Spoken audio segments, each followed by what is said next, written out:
Very good morning friends, क्या हाल चाल है आपके।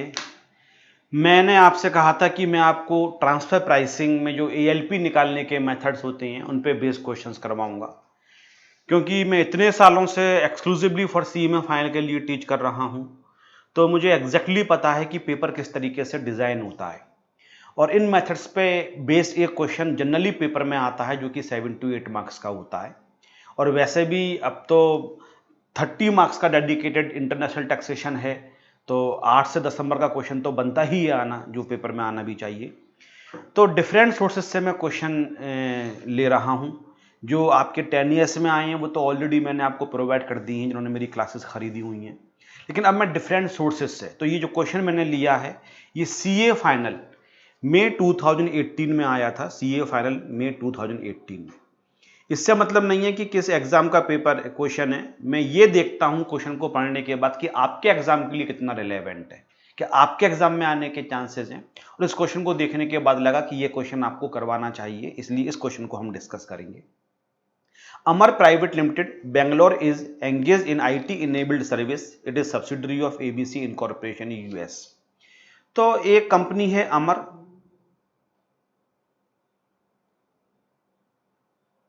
और एक कंपनी है एबीसी।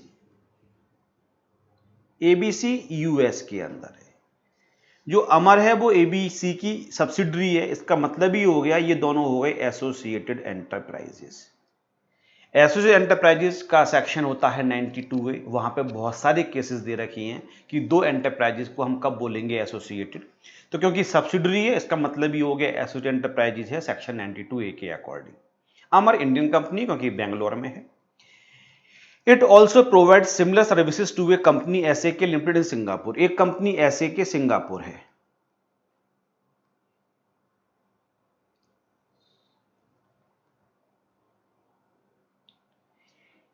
जो सिंगापुर वाली कंपनी है वो रिलेटेड नहीं है, वो एसोसिएटेड एंटरप्राइजेज नहीं है, लेकिन दोनों को सिमिलर सर्विसेज प्रोवाइड की जा रही हैं, सेम सर्विसेज।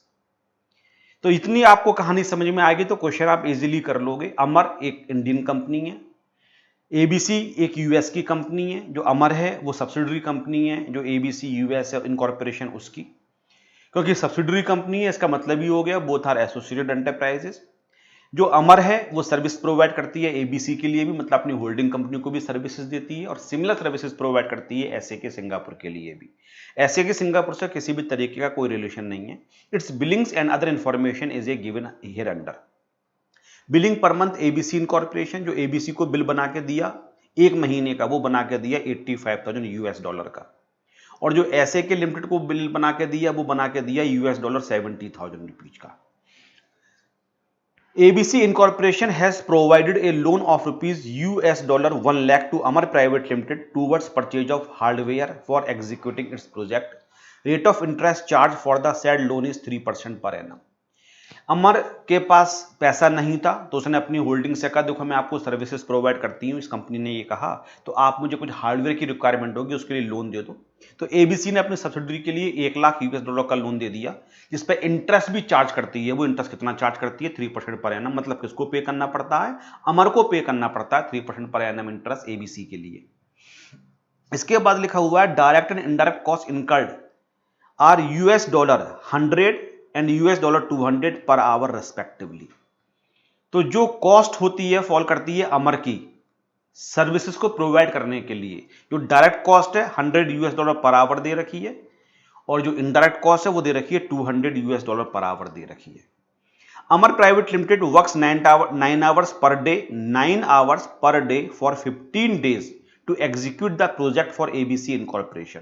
एबीसी इनकॉर्पोरेशन का जो प्रोजेक्ट होता है उसको पूरा करने के लिए जो काम करना पड़ता है वो काम होता है एक दिन में 9 घंटे काम, और 15 दिन तक लगातार काम करना पड़ता है, तब जाकर प्रोजेक्ट पूरा हो जाता है।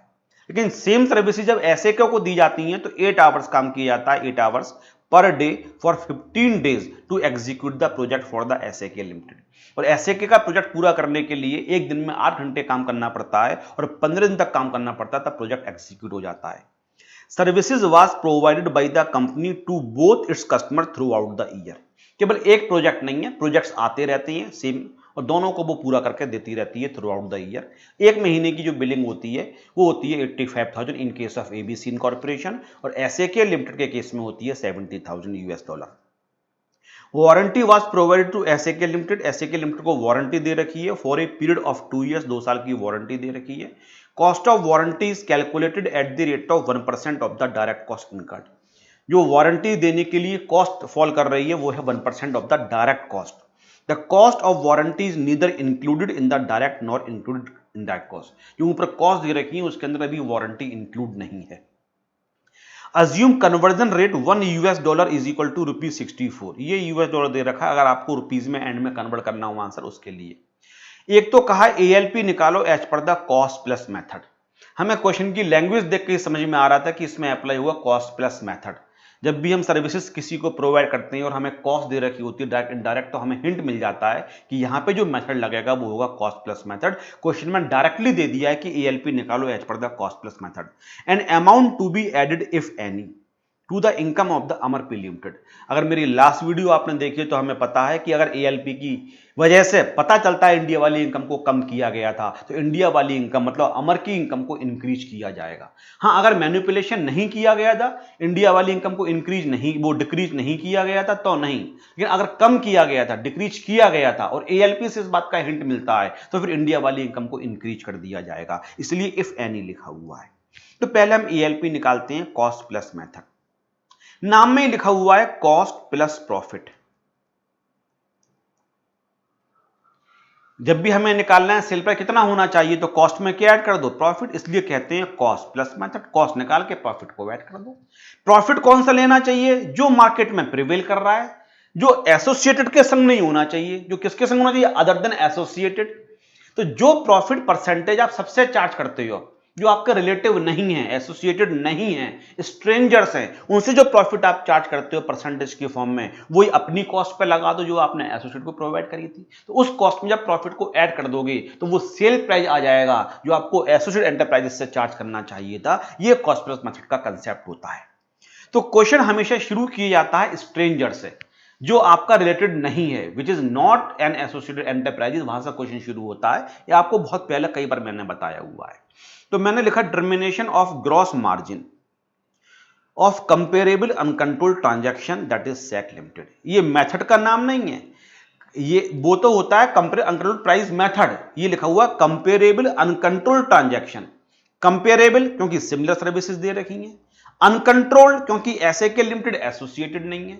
तो जो एसोसिएटेड नहीं है और सेम सर्विस दी जा रही है, उस ट्रांजैक्शन को हम क्या बोल सकते हैं, कंपेरेबल अनकंट्रोल्ड ट्रांजैक्शन, या हम कह सकते हैं which is not an associated enterprises. उस केस में हम देखते हैं ग्रॉस मार्जिन कितना होगा। तो पहले तो हमने देखा डायरेक्ट कॉस्ट कितनी है। डायरेक्ट कॉस्ट $100 थी और 8 घंटे और 15 दिन काम करना पड़ेगा प्रोजेक्ट को पूरा करने के लिए। तो यहां पे जो आपके लिए दे रखा है वो कितना दे रखा है आपके लिए, डायरेक्ट कॉस्ट 100 डायरेक्ट कॉस्ट दे रखी है। और ऐसे के केस में कितने दिन काम करते हैं, 8 आवर्स 15 डेज के लिए। तो मैंने लिखा $100 8 आवर्स इंटू 15 डेज। तो कितनी डायरेक्ट कॉस्ट टोटल हो गई, वो हो गई $12,000। हम सबसे एंड में जाकर रुपीज में कन्वर्ट कर लेंगे क्योंकि हमें कन्वर्जन रेट भी दे रखा है। अभी हम क्वेश्चन को $डॉलर में ही सॉल्व कर लेते हैं।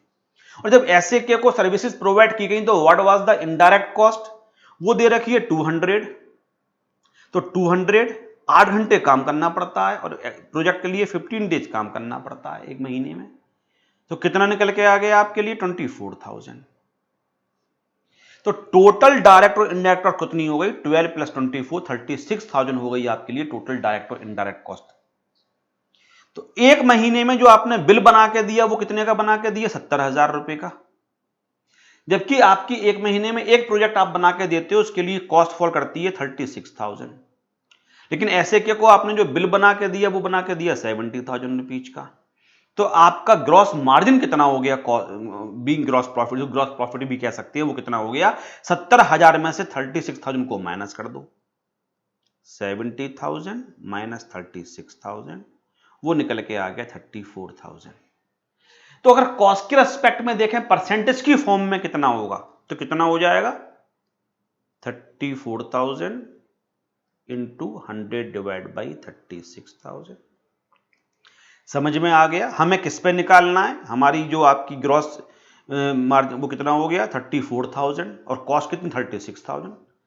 तो हमें ये पता लगाना है 34,000 प्रॉफिट है ये कॉस्ट के रेस्पेक्ट में कितना परसेंटेज की फॉर्म में है। तो 34,000 इंटू 100 डिवाइड बाई 36,000 तो कितना आ गया आपके लिए 94.44%।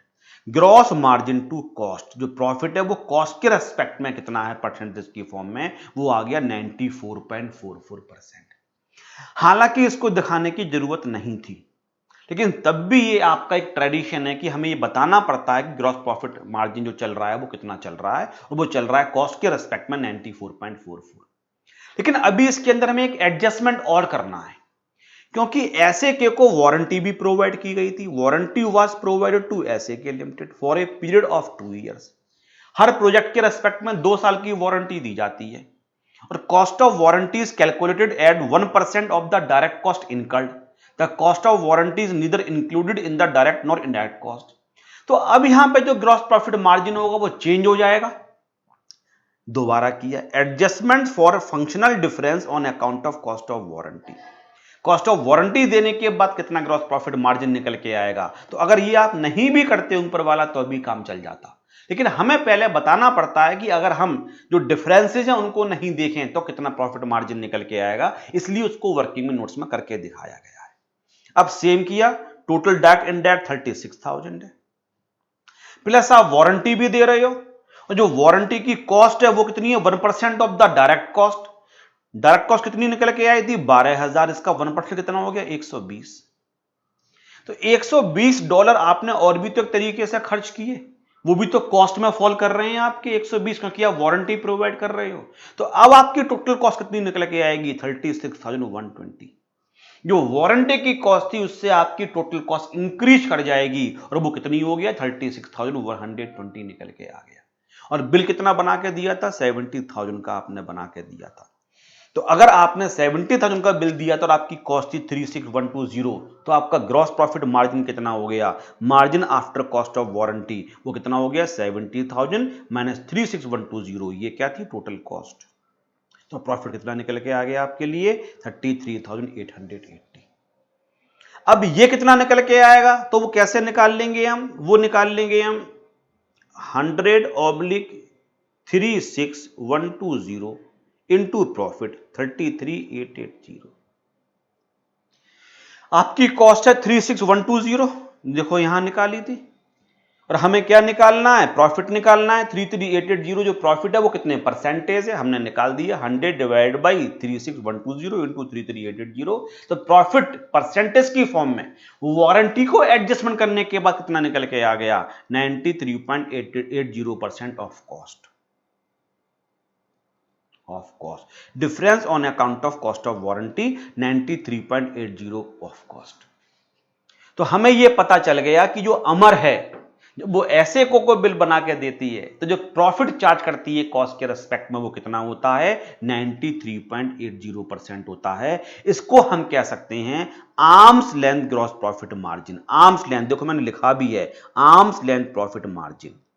जब अननोन आदमी होता है जिससे रिलेशन नहीं होता है उससे जो आप प्रॉफिट चार्ज करते हो वो किस परसेंटेज में 93.80% ऑफ द कॉस्ट चार्ज करते हो। तो हमें एक तरीके से अपनी एएलपी मिल गई, दिस इज द एएलपी। अब आते हैं हम दूसरे पॉइंट पे। जब हमने बिल बना के दिया अमर को, सॉरी एबीसी के लिए, उस केस में हम देखते हैं तो डायरेक्ट कॉस्ट कितनी थी अमर के केस में, वहां पे 8 की जगह 9 घंटे काम कर रहे थे। क्या लिखा हुआ है क्वेश्चन के अंदर 9 आवर्स एबीसी के केस में था, तो यहां पे हम 9 से निकालेंगे 100 1 घंटे का 9 आवर्स का और 15 डेज प्रोजेक्ट को एग्जीक्यूट करने में, तो ये आ गया 13,500 इन case of ABC incorporation. Indirect cost कितनी है 200 into 9 hours into 15 days, $200 per our. 9 hours आप काम करते हो एक दिन में और 15 दिन काम करना पड़ता है प्रोजेक्ट को पूरा करने के लिए, ये हो गया 27,000। तो टोटल जो कॉस्ट फॉल करती है वो हो गया 40,500। लेकिन इन case of ABC corporation, ABC ने एक लोन दिया था एबीसी ने एक लोन दिया था, has provided A loan of $1 lakh towards purchase of hardware for executing its project. Rate of interest charged for the said loan is 3%. तो ABC के केस में अमर को एक और भी खर्चा करना पड़ता है, इंटरेस्ट पे करना पड़ता है 3%, $1 लाख का 3%। तो मैंने लिखा add interest on loan of $1 lakh borrowed for purchase of hardware 3000। 1 lakh का 3% कितना निकल के आ गया आपके लिए? 3000। एक साल का, लेकिन हमें एक महीने का निकालना है, इसलिए 12 से डिवाइड कर दिया। 3% पर एनम दे रखा है। $1 लाख थे, 1 लाख का 3% 3000, लेकिन 3000 को भी हम 12 से डिवाइड करेंगे क्योंकि पर मंथ निकाल रहे हैं। एक प्रोजेक्ट एक महीने में पूरा होता है, ये निकल के आ गया 250। तो जो टोटल कॉस्ट निकल के आई एडजस्टमेंट करने के बाद इंटरेस्ट की, वो कितनी निकल के आ गई? 40,750। अब अगर सिमिलर सर्विसेज दी जा रही हैं तो जो बाहर वालों से आप प्रॉफिट चार्ज करते हो वही आपको किससे चार्ज करना चाहिए? घर वालों से। घर वालों से मतलब एसोसिएटेड एंटरप्राइजेस से। जो आपने इन केस ऑफ ऐसे के लिमिटेड प्रॉफिट चार्ज किया था वो प्रॉफिट था 93.8% ऑफ द कॉस्ट। तो इतना ही प्रॉफिट आपको चार्ज करना चाहिए इन case of ABC. ABC case में हमें कॉस्ट पता चल गई 40750, इसका निकाल दो आप 93.8%, ये हो जाएगा प्रॉफिट मार्जिन। क्योंकि बाहर वालों से अगर आप कॉस्ट पे इतना प्रॉफिट ले रहे हो तो आपको एबीसी से भी इतना प्रॉफिट लेना चाहिए। तो 40750 का कितना परसेंट? 93.8%। और ये कितना निकल के आ गया? 38,224। ये प्रॉफिट आपको चार्ज करना चाहिए। तो एक्चुअल में आपको बिल कितना बना के देना चाहिए था? कॉस्ट प्लस प्रॉफिट, और वो बिल देना चाहिए था $78974। इतना बिल आपको देना चाहिए था। अगर हम बाहर वालों से कंपैरिजन करें तो उस रेस्पेक्ट में आपका प्रॉफिट मार्जिन यहां होना चाहिए था 93.8% ऑफ द कॉस्ट। कॉस्ट यहां पे थी 40750, इसका 93.80% हो गया 38,224। जो टोटल बिल देना चाहिए था वो देना चाहिए था 78974 का, लेकिन बिल दिया कितने का गया है? और बिल दिया गया था यहां पे आपके लिए, वो क्वेश्चन पेपर में दे रखा है 85,000 का। 85,000 मतलब जो अमर है, और ये हो गई एबीसी इनकॉर्पोरेशन। हमारे हिसाब से जो अमाउंट चार्ज करना चाहिए था वो $974 करना चाहिए था हमारे, और एक्चुअली में चार्ज किया गया 85,000। तो यहां तो एएलपी कम निकल के आ रही है, उसने ऑलरेडी ज्यादा अमाउंट चार्ज किया हुआ है, मतलब इंडिया वाली इनकम ऑलरेडी ज्यादा है, उसने कोई मैनिपुलेशन किया ही नहीं है। अगर जो बिल बना के दिया होता वो $78974 से कम का होता तो हम कहते कि इंडिया में ज्यादा पैसा आना चाहिए था, आपने कम पैसा क्यों लिया है? तो इंडिया वाली इनकम को इंक्रीज किया जाता, क्योंकि एक्चुअल ट्रांजैक्शन जो प्राइस है वो एएलपी के कंपैरिजन में ऑलरेडी सही है। आपको लेना चाहिए था, सॉरी, जो एक्चुअल ट्रांजैक्शन प्राइस 85,000 वो एएलपी से ऑलरेडी ज्यादा है, इसलिए किसी भी तरीके का इंक्रीमेंट अमर की इनकम में नहीं किया जाएगा। अमर प्राइवेट लिमिटेड की income will not be increase by any amount, क्योंकि ऑलरेडी अमाउंट ज्यादा चार्ज किया हुआ है। आप चाहो तो एंड में एक काम बस और कर सकते हो, इसको भी आप मल्टीप्लाई कर देना किस अमाउंट से? 64 से, तो रुपीज में कन्वर्ट हो जाएगा, और इसको भी मल्टीप्लाई कर देना 64 से, रुपीज में कन्वर्ट हो जाएगा। तो जो एक्चुअली में एएलपी है वो भी रुपीज में निकल के आ जाएगी, और जो अमाउंट लिया गया है वो भी रुपीज में आ जाएगा। लेकिन जब दोनों को 64 से मल्टीप्लाई करोगे तो डिफरेंस तो तब भी सेम ही निकल के आएगा। तो no need to convert into rupees, क्योंकि हमें पता चल गया एएलपी के कंपैरिजन में ऑलरेडी ज्यादा प्राइस चार्ज किया गया है, तो इंडिया वाली इनकम इंक्रीज करनी ही नहीं है। हाँ, इंडिया वाली इनकम इंक्रीज करनी पड़ती तो हम डॉलर में जरूर कन्वर्ट करके दिखाते कितने रुपीज से इंक्रीज की जाएगी। तो यह हमें पता चल गया एएलपी निकल के आ गई 78974, और there will be no increment in the income of Amar private limited, and this is the answer. तो बहुत शानदार क्वेश्चन है। जब मैंने क्वेश्चन देखा तो मुझे बहुत अच्छा लगा, मैंने कहा ये क्वेश्चन मुझे अपने स्टूडेंट्स को जो सीएमए कर रहे हैं उनको भी करवाना चाहिए। तो अच्छे तरीके से इस क्वेश्चन को 2-3 बार आप देखो। कोई डाउट है तो मेरी ईमेल आईडी नीचे डिस्प्ले हो रहा है, imsb003@gmail.com। इस पीडीएफ को, इसके अंदर पुराना वाला क्वेश्चन भी ऑलरेडी जो मैंने लास्ट क्लास में करवाया था, जो आगे करवाऊंगा वो भी इसमें ऐड करता हुआ चलूंगा। इस पूरी पीडीएफ को डाउनलोड करना है, मेरी वेबसाइट का एड्रेस भी नीचे डिस्प्ले हो रहा है www.directexlectures.com। वहां जाके इस पीडीएफ को आप डाउनलोड भी कर सकते हो। Have a nice day. Thank you very much.